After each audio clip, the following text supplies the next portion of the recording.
So once again, thank you for joining us. This is our virtual lunch and learn, and this one's focusing on sprinkler systems. We did one last week for drip irrigation. We have one coming up in March for sprinkler timers that we'll talk to you about. And we're also really interested in hearing what you're interested in learning more about and what we can provide to you. So I'd like to introduce our instructor for today, Kathy Perret. Some of you may have had the pleasure of getting to know her via her irrigation assistance at your home or your business in the past with our free irrigation evaluation program. Although we're not doing in-person visits at this time due to COVID, we are offering virtual assistance over the phone, and we're happy to help you with any irrigation issues. Kathy is our water resources specialist with the city and a certified irrigation auditor. She's an avid home gardener and a beekeeper. All right, Kathy, take it away. Wow, I'm not quite sure how I can follow up with that, but I'd love to share. And if any of you have ever taken any of the classes that I've given in the past or had me come to your house, you realize that 1 hour is just barely enough time for me to get everything out there. I'm really passionate about irrigation, and I love to share all this stuff. I am much more of a hands-on teacher, so a lot of what we're going to do today, I'm hoping that you'll be able to look at it, you'll understand it. We'll have some hands-on opportunities for me to show you, but we're going to go over not how to install and design a new system, but how to repair the one that you either inherited or that you have at your house at this point, how to make it more efficient. And the key thing on that is you can't fix something if you don't know how it works. So we're going to start off with some basics real quick so that you understand how it works, so that when it's not working, you'll know where to look to try and fix it. Talk a few guidelines here and there on how to get the most out of your system, some common issues and their remedies, because I'm sure that's probably what most people are here for. And then simple retrofits, which is what everyone's here. We want our irrigation to be more efficient and cost us less. New slide, please. So, the big question is, why all the hoopla about making irrigation more efficient? Well, if we look at the total use in a house, that big pink section there, more than 50% of the water use that we use in a residence is outdoors. And we're just getting to have efficient and new technology in the landscape, catching up with everything else. So this gives us a great opportunity to be more efficient. New slide. If you're looking at doing some new design planning, you want to get away from the traditional conventional square lawn and boxed hedges. You can see that in the long run, they take a huge amount of water. They make a ton of green waste and a lot of manpower versus more of a sustainable water-wise landscape, which visually is very appealing. It uses much, much less water. Most of the cuttings in that you can either compost or you send them off, and it's very much less in the way of maintenance hours, whether you're paying for it or you're doing it yourself. New slide. So this is the bones. What makes up the sprinkler system? You're going to have a water supply. Could be a hose bib on an irrigation system. Most of these are going to come directly from the main line into a valve. And then from that water supply, you want to make sure that you have a pressure regulator that reduces the water from that main line out to your sprinkler system. You're going to have some shutoffs. You're going to have your regular valves. You're going to have a buried system with things called swing joints up to the sprinklers. You'll have sprinkler bodies and the nozzle that actually throws the sprinkler bodies out. That's the bones, but you're not going to do much without any brains. So the brains of the system is you. You're the one who controls the controller. You know what plants you have, you know how well your irrigation works or doesn't work. So let's see what we can do to let you take control of your system. Okay, next. Little question real quick here so we can try and direct the slides and I can know what to expect from the questions at the end. I'm going to anticipate that most everybody here has probably a mix of both drip and pop-up sprinklers.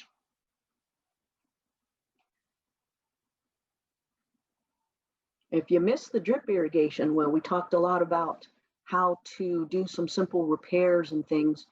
It is on the YouTube, and you can see it on our website as well. It was taped last week.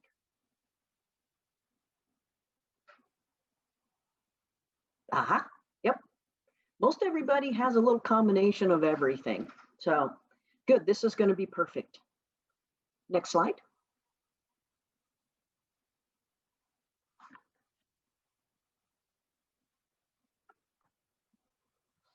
Water supply and shut off. And I'm up on my soapbox right now. Shut-offs, shut-offs, shut-offs. You want to have a shut-off going to your irrigation system right where it comes off of your main line. It can be underground, it can be above ground. A ball valve, which is what this is called with the handle, is the most maintenance-free and most secure shut-off, because you're probably only going to need it in case of an emergency, and you want it to work. So that valve right now is in the off position. If the valve is going across the pipe, it has a block, so that you'll know that that means that the water can't go through. If you want it on, you're going to turn it at a 45 and have it parallel with the pipes. That'll let you know that the water is flowing. You're going to want to make sure that you put a pressure regulator. You're going to have to do that because the pressure at the street is 100 PSI or more. Irrigation pressure will use 45, 35 PSI at the nozzle, so you're going to have to be bringing it down. So next slide, we'll take a peek at a pressure regulator.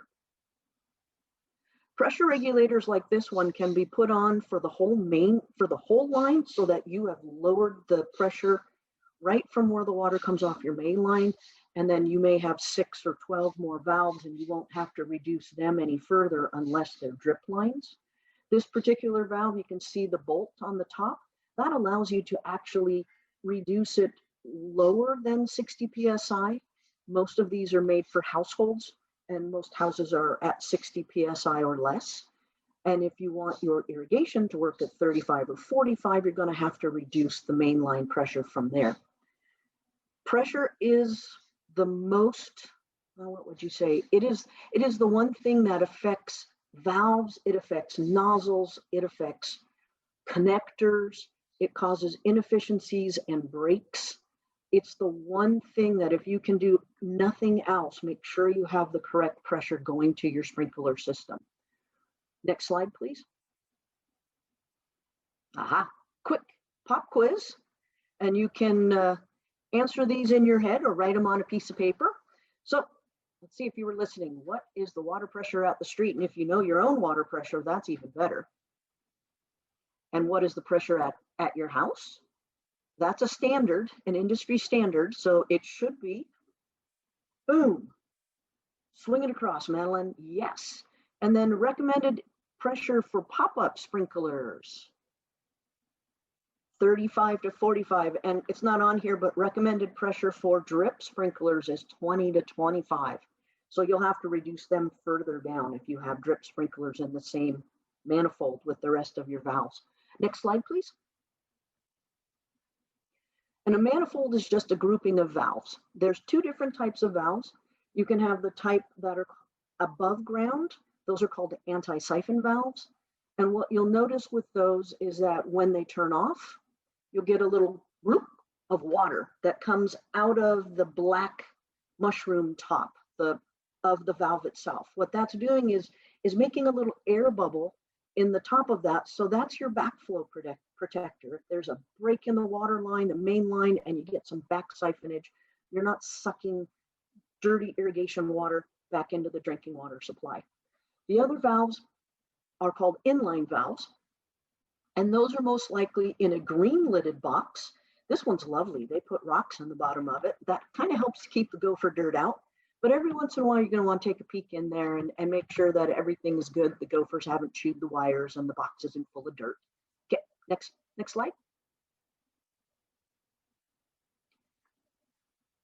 PVC pipes come in big, giant, long tubes. You need to connect them together somehow. So there are a variety of different connectors, some with threads. The FTA is a female threaded adapter. The MTA has a slip on one side. You can slip it on the pipe and a thread on the other side. So that's a male threaded adapter. Tees, couplings, different angles for different positions, but they're always there. It is important to be sure that you have tools that you can cut the PVC pipe with. It's not difficult to cut, but sometimes you're going to be in some tight spaces if you're doing repairs down in a dug hole. The PVC cutter on the left side there with the handles, that's a ratchet grip.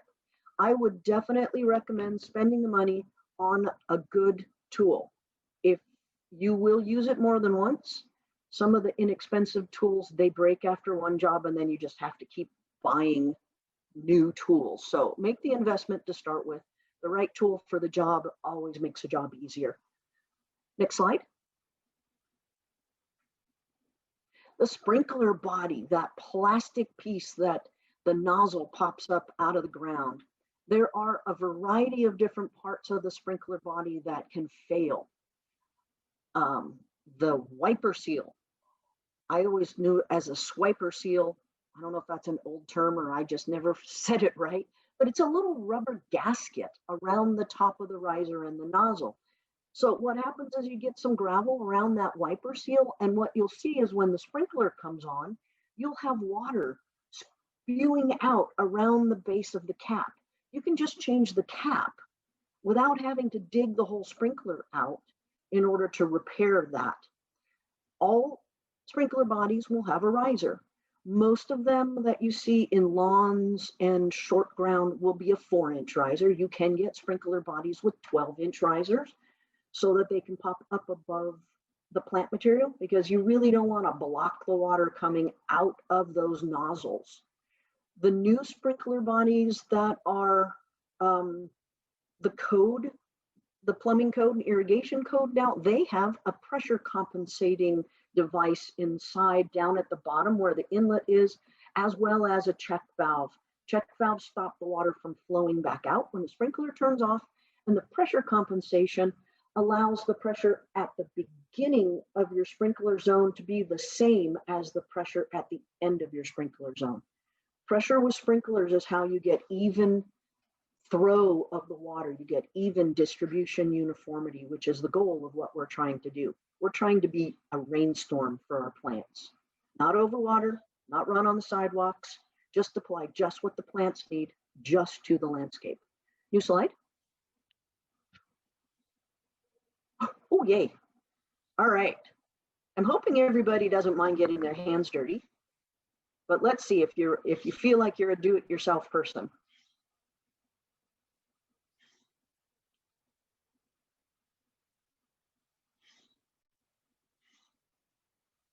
Yeah, there definitely are things that are easy to do for simple repairs, and there are things that sometimes if you're not comfortable working with PVC that you might want to ask somebody to assist on a little bit. Well, more than 50% of us, that's great.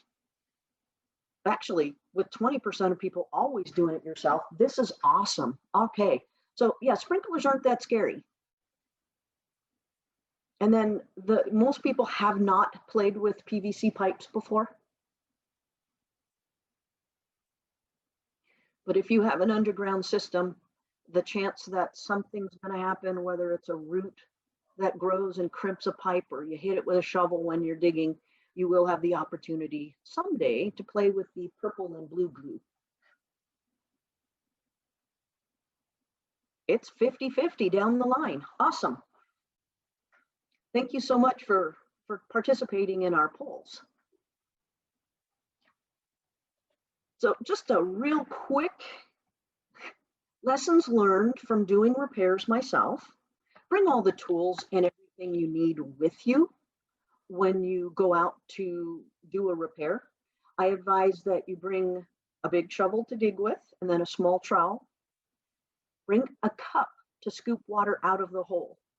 Most of us live in Santa Barbara. The majority of us in Santa Barbara have really lovely clay soil. Once you get down below the top 4 or 5 inches, water is just going to sit in there. So you're going to need to scoop it out. You want your PVC cutting tool, whether you're using a saw or the ratchet.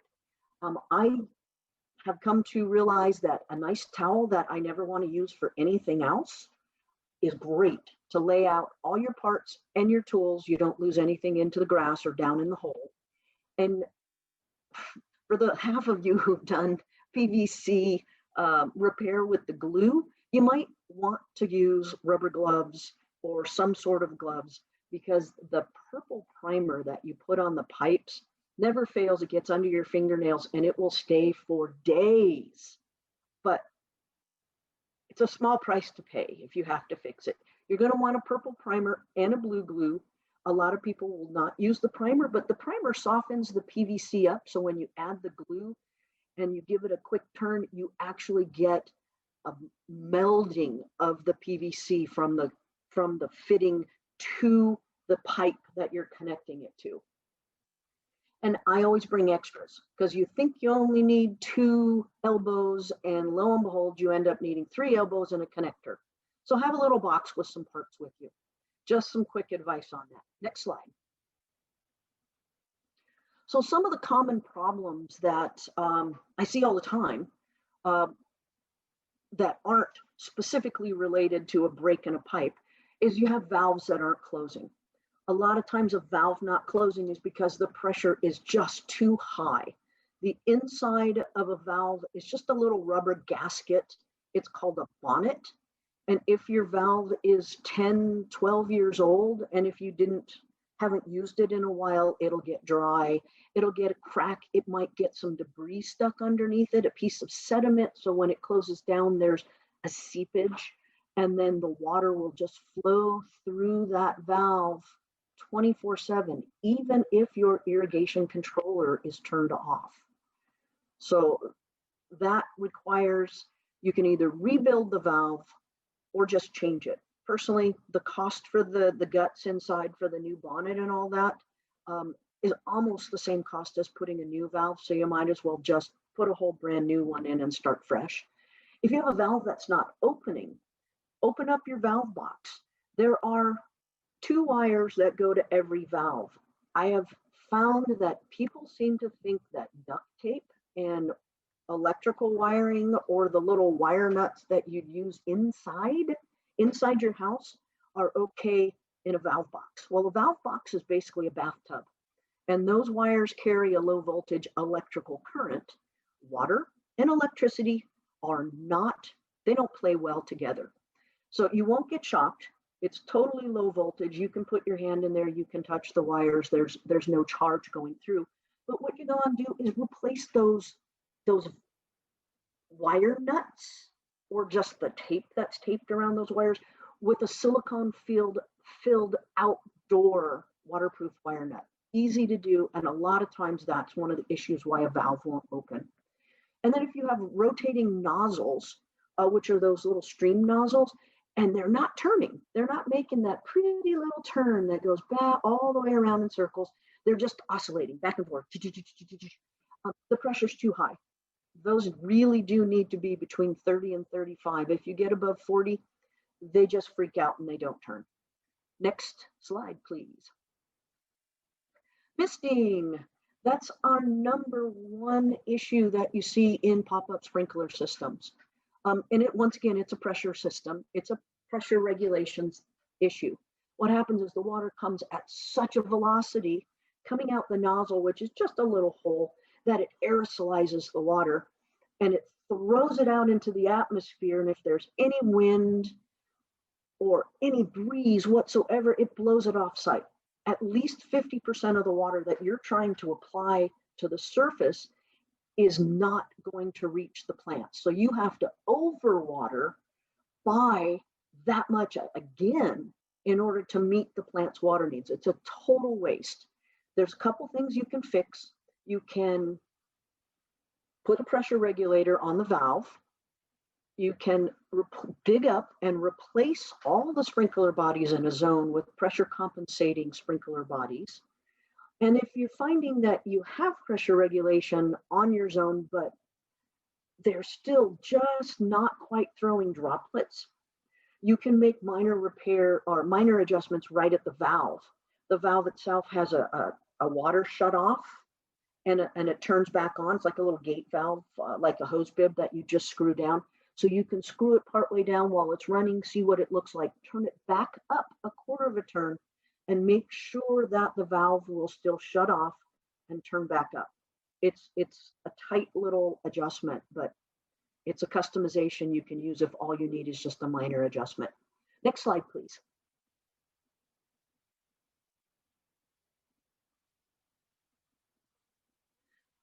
Ponding is usually one that we see. It takes a little while before you will see the water on the surface. Water has a great way of following gravity. It finds those little gopher holes. If it's an underground leak, it'll find the PVC pipes and go downhill with it. So you may not have a puddle of water exactly where the break is. But there's things that you can look for. Is the water puddling around a sprinkler? It could potentially then be that the sprinkler itself, where it attaches to the main line, has a crack in the riser. If you look at the sprinklers while they're running, I talked about the wiper seal. You'll see water gurgling out from around the riser. You can push it up and down while it's on. Sometimes that cleans out the sediment that's in there. Usually you just need to replace the sprinkler. That's easy. And if it's really gurgling, like from under the dirt around the cap, sometimes it's just the top of the sprinkler. It's a screw on top. Just crank it one more and see if that stops it. If you see it under trees, the roots love where it's moist, and over time, they can surround a PVC pipe and crack it. And they'll squeeze down on it like a snake, and they'll just pop that pipe. If you see no sprinklers around, but you've got a puddle in the middle of the grass, PVC pipes are glued together to give you length. There could be a connector in there that failed. What you need to do is dig, unfortunately.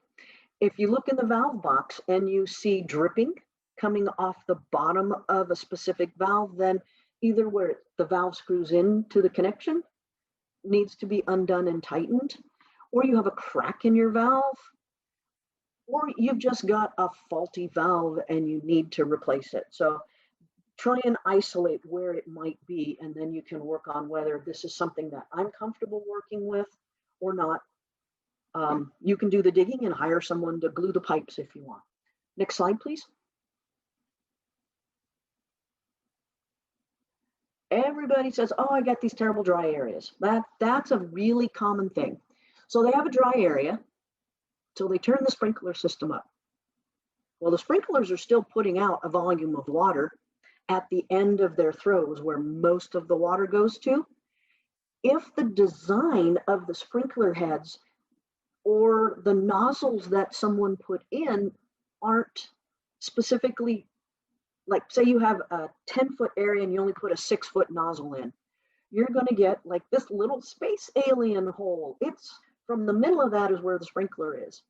It's only going to throw 6 feet out. But you can see on this one that this is, if this were a yard, that would be maybe twice as far. You'd need a 12-foot throw in order. You should have head-to-head coverage. That's the main reason for dry areas, is that you have an improper or mismatched nozzles. You can have a sprinkler head that's sunk down in the grass, and so when it pops up, it just sprays right around and hits all the grass and doesn't get thrown very far. That's an obvious one. If you notice that your sprinklers have been stepped on or something and they're shooting straight up in the air, you'll have a lot of water close to the head and nothing farther out. So next slide. This is how I talk about head-to-head coverage. If you go right to the bottom, that's what that number C. If those little blue dials, those are all catch cans. So if you were to put some cat food cans or some small little containers that capture the water while the sprinkler is on, number C has one sprinkler on the left throwing its water almost all the way over to the sprinkler on the right, and the one on the right overlaps and throws all the way to the one on the left. And in doing so, all of those cups, those catch cups, have about the same amount of water. If you compare that with A, what you have is the sprinkler on the left throws, and you get a lot of water near the head, but not as much out at the very end of the throw. And while the sprinkler on the right is doing the same thing. So you've got a lot of water right around the head, and you don't have the overlap that's giving you even coverage or even distribution uniformity. This, I didn't put anything in the slides about catch cans, but if you wanted to see how well your sprinklers are working, grab a bunch of similar sized little Tupperwares, maybe 6 works pretty well. Spread them out along one zone of irrigation, turn the irrigation on for 10 minutes, and then turn it off. Use a ruler and measure how much water is in each of your containers. And then that will tell you how many, say it's a 1/4 of an inch. So it'll tell you have a 1/4 of an inch of water that's making it to the soil in, let's do 15 minutes. The math is easier. In 15 minutes. So in an hour, you're applying 1 inch of water to the soil. In the hot summer in Santa Barbara for lawn, which is one of our highest water using plants in the landscape, you're going to want to apply 1.5 inches of water. If you know that in 1 hour you apply 1 inch, then you know in a week's time, if you want 1.5 inches, you're going to have to water 1.5 hours worth. Most people's irrigation will put off less water than that in 15 minutes, but yours may put off more. You don't know. It's a fun project to do before you get your schedule set up. Or if you're going to take my class in March on scheduling your irrigation, if you know how many minutes, how much you catch in 15 minutes, we can help calculate how much to set your irrigation controller for. All right, let's go to the next slide. Sorry, I got off track there. Runoff. Everybody knows what runoff is. You see it all the time. An area is too narrow for the sprinkler throw. It goes in the street, as you can see on this picture. More than just paying for too much water or spraying your car windows or a slip and fall hazard on the sidewalk, it destroys hardscape, which is incredibly expensive to repair. So if it's running on your driveway, you kind of have to put that in the back of your mind as to one of the other damages that's happening when you're wasting water and it's running off your property. You can make adjustments by changing the nozzle. So this looks like a park strip. It's probably 4 feet. It needs to have a nozzle that doesn't throw any farther than 4 feet. You can use a little screwdriver and turn the nozzle down if it's throwing just a hair too long, and you can shorten the throw to keep it within the landscape. Could be that you're just watering it too long. Our soil only can absorb so much water in a certain amount of time. If you're watering way too long and the water's running over the curb, turn the watering time down. And if you find that you still need more water, so it's running off in 5 minutes, but you need 10 minutes of watering, you can do what's called a cycle and soak. You can water it for 5 minutes, then water the next zone, and then come back and water it for another 5 minutes. All right, let's go to the next slide. Oh, I'm going to run through and show you a few of the most common things that we see. Obviously, misting. It's like if you were to look at this on a sunny day on the left, it'd be like, oh, look, a rainbow. You'd see the pretty rainbow colors. You're not supposed to see rainbows with irrigation. There's overspray on this one. It's the incorrect nozzles. They're too close together for that area, and there's a ton of runoff. On the right-hand side, these sprinklers are not the standard pop-ups, but they are the rotating nozzles. They're called rotors. They're a big geared rotor because they're throwing like 30 feet.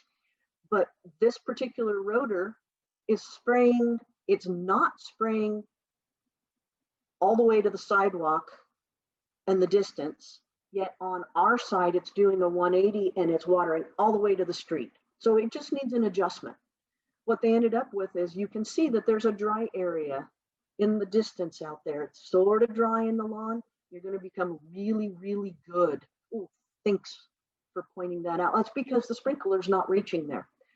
Visual clues. You want to see the sprinklers, but you can a lot of times see what's going on without turning the sprinklers on. All right, next slide. Oh, this is my favorite part. Okay. Unfortunately, I can't let you guys play with them, but Madeline, if you could swing it over to me, I'm going to run through and show a few items really quick.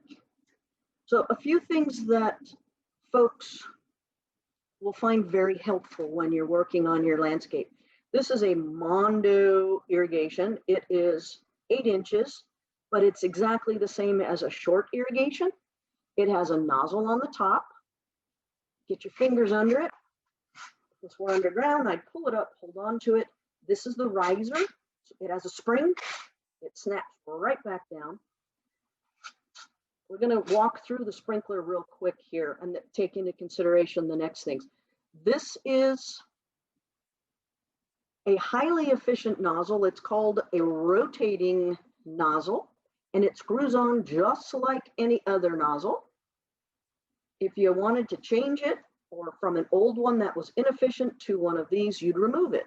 Nozzles have a filter so they don't get roots and slugs and things caught in the little pivots. If you can see in this one, oops, where's the camera? See the little turn, whoops. You can see the little turn things here. It's going to take, these, they throw a pattern of streams of water, short, medium, long, long, medium, short. They mix it all up and it throws water in big droplets. So you are very unlikely to get misting. And the best part with these rotating nozzle, multi-projectile rotating nozzles, they call them MP rotors as well, but that's the name of a brand as well as how they work. Best part is that they only put off a half a gallon per minute versus the standard pop-up sprinkler, just the conventional one that you see. It looks like an umbrella that we've seen on all the pictures. Those are almost 2 gallons per minute per sprinkler head.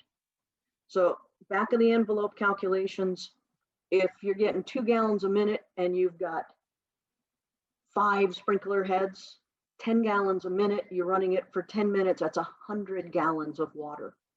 So you can very easily overwater your plants. So, okay, moving on to the next thing. Uh-oh, my riser sunk back down in here. Now what do? Don't go get a screwdriver or anything. Just take the nozzle that you had, put it in, give it a few screws so that you can catch the threads, hold it, and then screw it back on. That's the easiest way to get those out. It's a great hint. This little part, this is called a swing joint.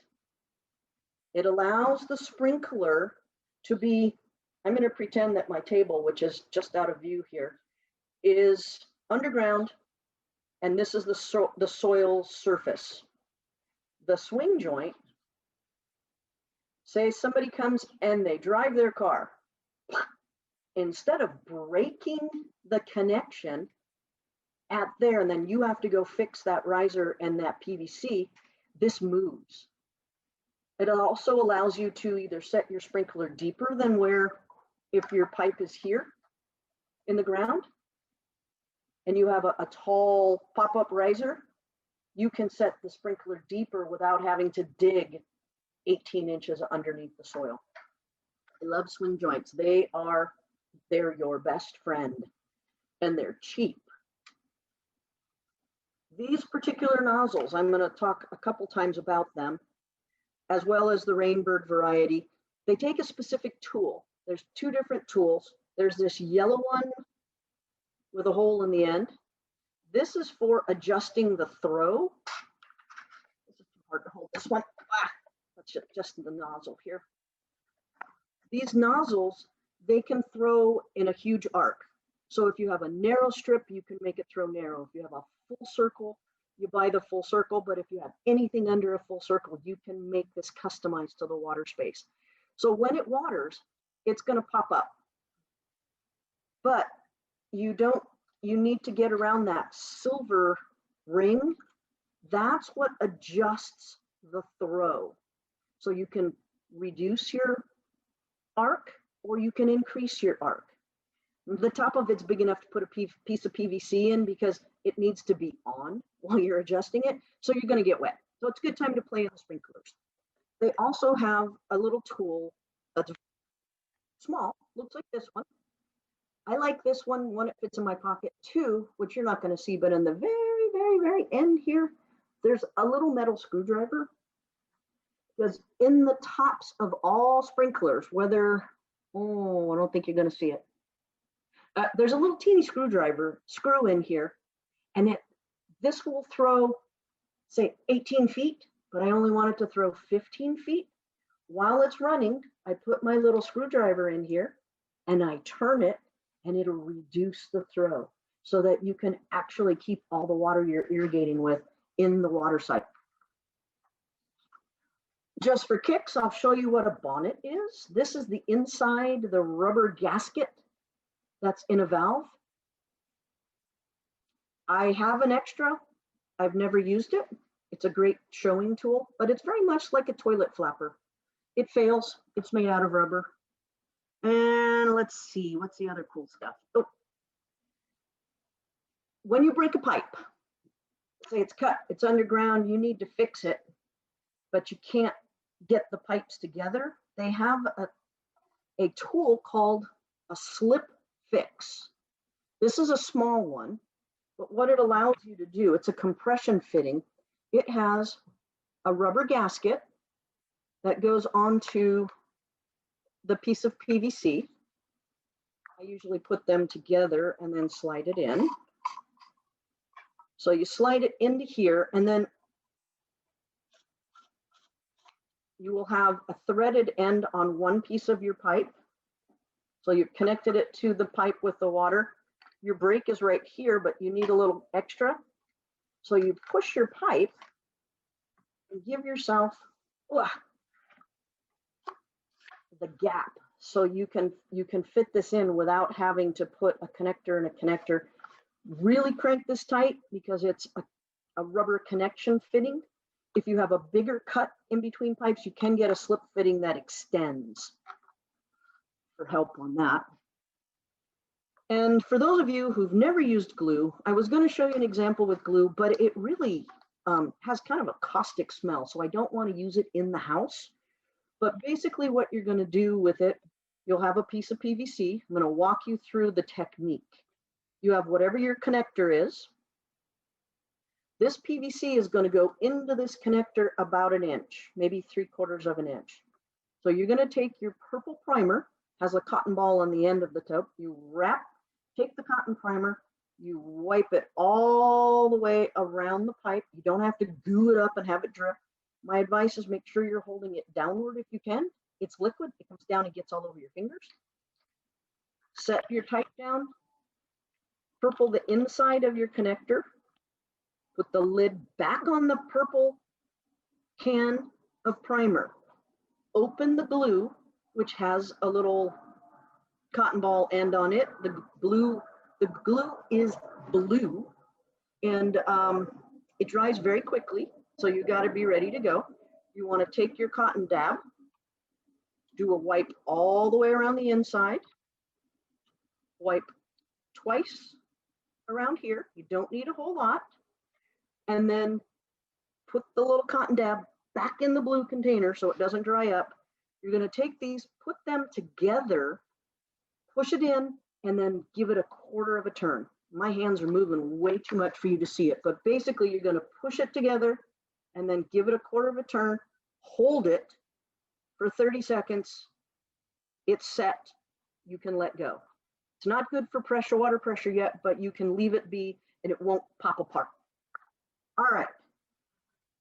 Oh, all of those you'll get your hands dirty with, but it's fun. Okay, let's go back to the PowerPoint if we can, please. And I'll certainly take questions on these when we get to the end. I'll be glad to answer any questions you may have. There's one about the fitting on the side of the sprinkler, if you could hold that up, since you were just grabbing it. So what's the fitting on the side for? The fitting on the side is in case your main water supply line is really, it's not very far under the surface. This fitting, let me remove this from the bottom. It's a way to connect to your main pipe. You would put the cap down here. So this is a cap right here. You would take this cap out you would put it on the bottom, and then this would be where your water supply came in. So then you would screw this into there and then attach to your water supply, to your lateral line. These are long sprinklers, and whenever you get above a 6-inch sprinkler, you're going to have a side entry port for the water supply here.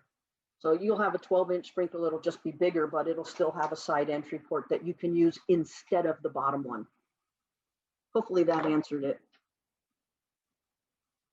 Okay.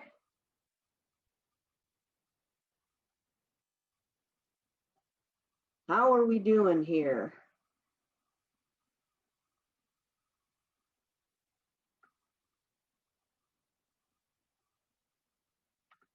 Oh, we're back to New Zealand. That's a beautiful picture.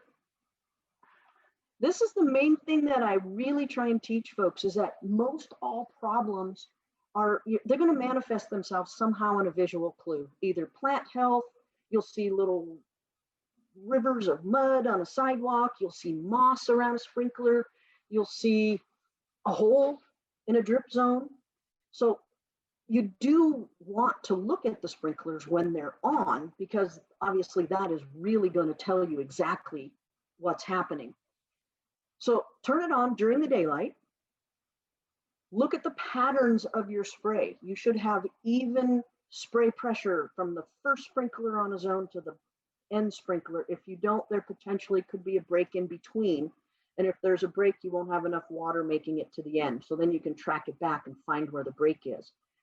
Look at your water spray pattern and make sure that it's only on the landscape. Or is it blocked by that beautiful sweet pea bush that is gigantic now? You never thought it was going to get that big. If it's blocked, the water's not going to make it where it was designed to go. Prune the bush down. Is it spraying at an angle? Did the kids step on it and now it's spraying straight up in the air? Those are things that you're not going to know if it's going off at 4 in the morning. The big thing that I'm a big proponent of, make sure the sprinklers are reaching head to head. And depending, I saw there was a question on this, how far should the sprinklers be apart? It depends on which nozzles you're using. So if you have a 20-foot by 10-foot space, you're going to want a nozzle in the corner, and that nozzle is going to throw to the middle, 10 feet away. And then you're going to have a half arc, a half a circle one in the middle there. And that sprinkler is going to throw to the one on the corner and to the one on the corner on the right. And then you'll have another corner sprinkler that's going to throw all the way to the middle. Head-to-head sprinklers. They can be 6-foot sprinklers. They can be all the way up to 18 or 40, depending on what the design and how big the space is that you're trying to water. And then when it's on, a lot of people forget to actually walk around. They stand up on the patio where they won't get wet, and they look at the sprinkler pattern, but they don't look down at the head. The head, a lot of things can happen right at the sprinkler head at ground level. New slide, please.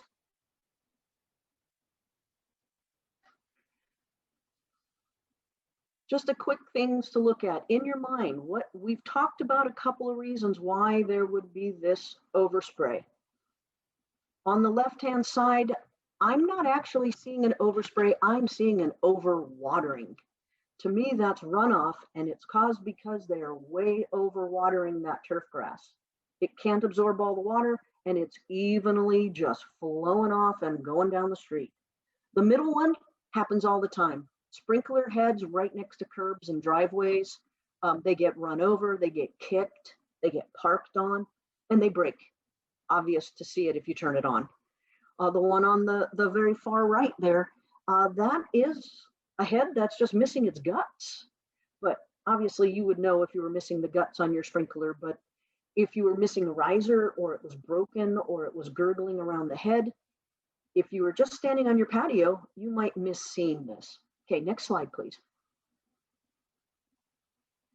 And then there's subtle hints. What I'm looking at, if I were to drive down the street and I see equinus or horsetail growing in the middle of a 12-inch piece of side of the road there, horsetail is a reed plant. It loves marshy soil. not supposed to be growing there. That tells me I've got a broken pipe down in there and it's been broken a long time, needs to be addressed. And then the one you see with just the sprinkler nozzle, look at all the moss. You can see the water gurgling out from underneath it, but you can also see the moss. The moss is an indicator that that soil is really, really wet and it's not drying out in between. So that'll tell you there's been an issue going on at that sprinkler. Next slide. We talked a bit, because I really like them, about rotating nozzles and the more efficient use of them. There are low precipitation nozzles, which are these MP rotators. They're also made by Rainbird. They call them multi-stream rotors. Those use a half a gallon in a minute. There are sprinklers made by Toro and the Hunter Corporation that make a low precipitation rate nozzle that puts off a gallon per minute instead of 2 gallons.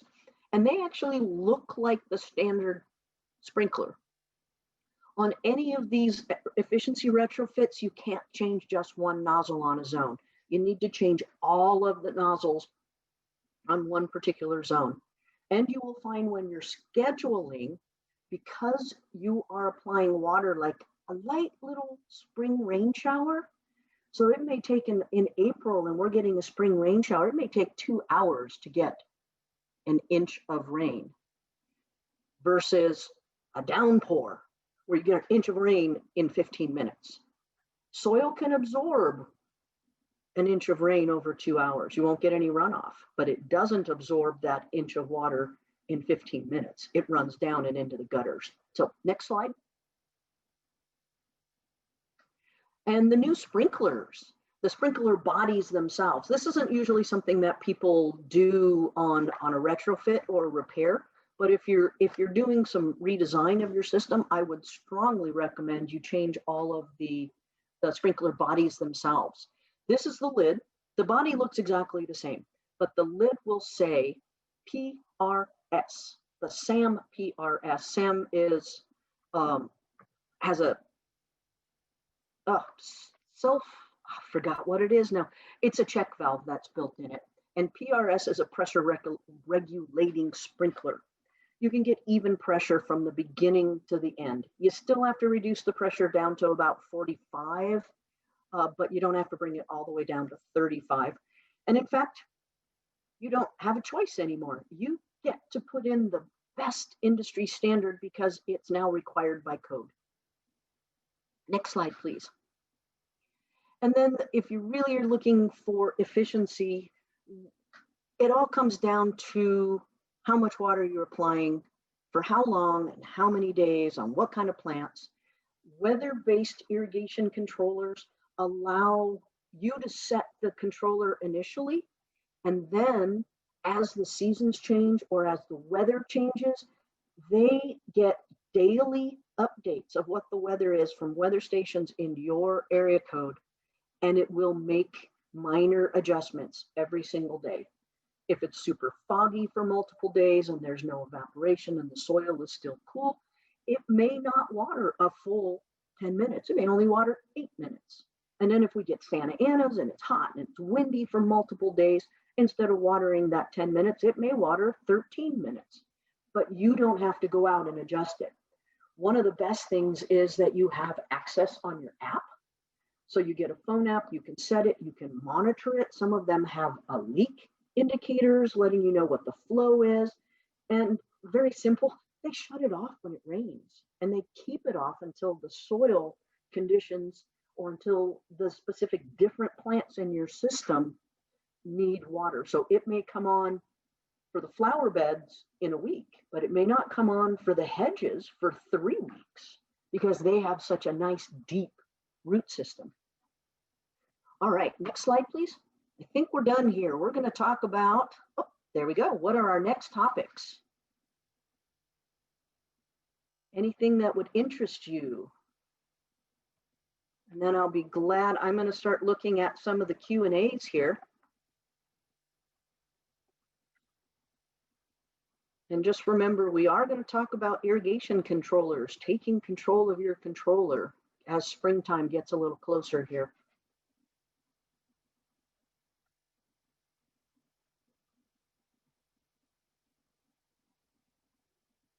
So I'm looking at a couple of these questions while you guys are answering. And how long after gluing PVC can you pressurize it? If you're using like a Christie's quick set blue glue, you can pressurize it after, they say an hour. I usually give it 2. And I turn the water on slowly. Don't just crank it on all of a sudden, because then you can pop it. But in general, you can turn it on pretty quick. Oh, good. I'm glad that folks are, oh, excellent. Water-wise native plants. That's half of the folks that are I love that. Yeah, we will definitely keep you posted as to our next lunch and learns.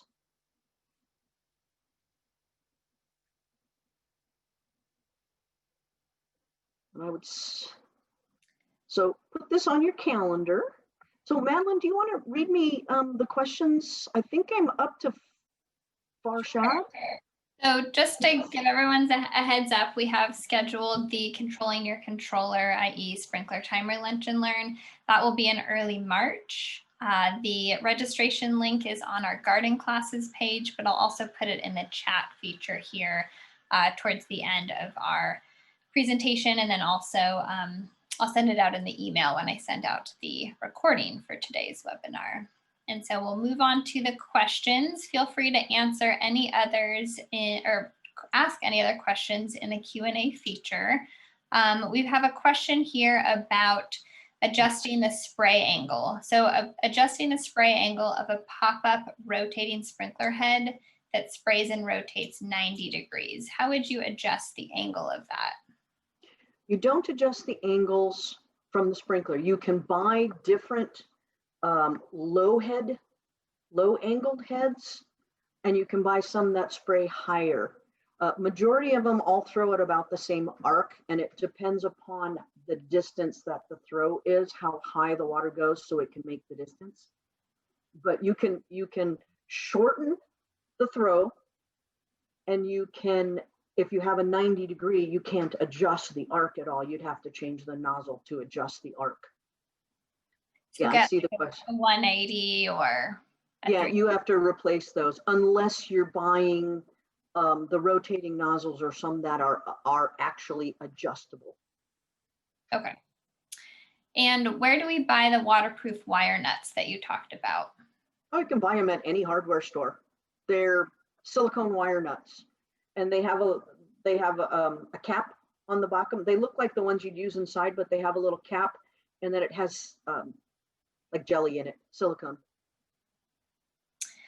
What about setting and measuring the water pressure that's going into the irrigation piping? That you can do if you're taking your irrigation into the piping directly off of your main line. You can go to the hose bib that's on your house. The one that's up the front of your house is usually directly on your meter, and you get a pressure gauge, crank it on the hose bib, on the bib itself, not at the end of the hose, and slowly turn it on. Let it come up, and it'll usually read about 100 to 105, depending on, most of the city is right around 100 PSI. There are areas in Santa Barbara who have pressure that's higher than 150. And it does vary during the day. So you'll have less pressure in the middle of the day and more pressure in the middle of the night. We have a question about sprinkler heads in some areas are not popping up even after changing to a brand new head. Do you know what might be the cause of that and how to fix that? That is usually caused by having too many heads on one zone. The size, I'm going to go back to the water supply. The size of your meter will determine how much water in gallons per minute you can have for your sprinkler system.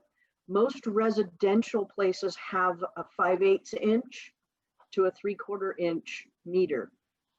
5/8" meters, which are the most common on single family residences, will give you about 14 gallons per minute at the most. Sounds like a lot, but if you have a conventional sprinkler system and each of those pop-up sprinklers is using 2 gallons a minute, you get 2, 4, 6, 8, 10, 12. You can only put 6 heads and have enough pressure to pop the heads all the way up.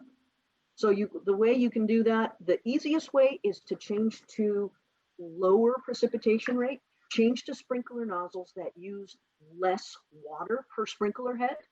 So you could change the nozzles and put these 1/2 gallon nozzles, and a 1/2 gallon nozzle, you'd be able to have 12 heads out there and no problem, they'd pop up. If you switch to 1 gallon nozzles, and you could easily have 10 or 11 heads and you'd have enough water flow to pop your sprinklers up. Hopefully that answers the question. It is a little bit complicated. And then one more question. You mentioned about inches per week, midsummer, 1.5 per week. How would you split that up between, days or watering cycles, if you're wanting to have the best efficiency?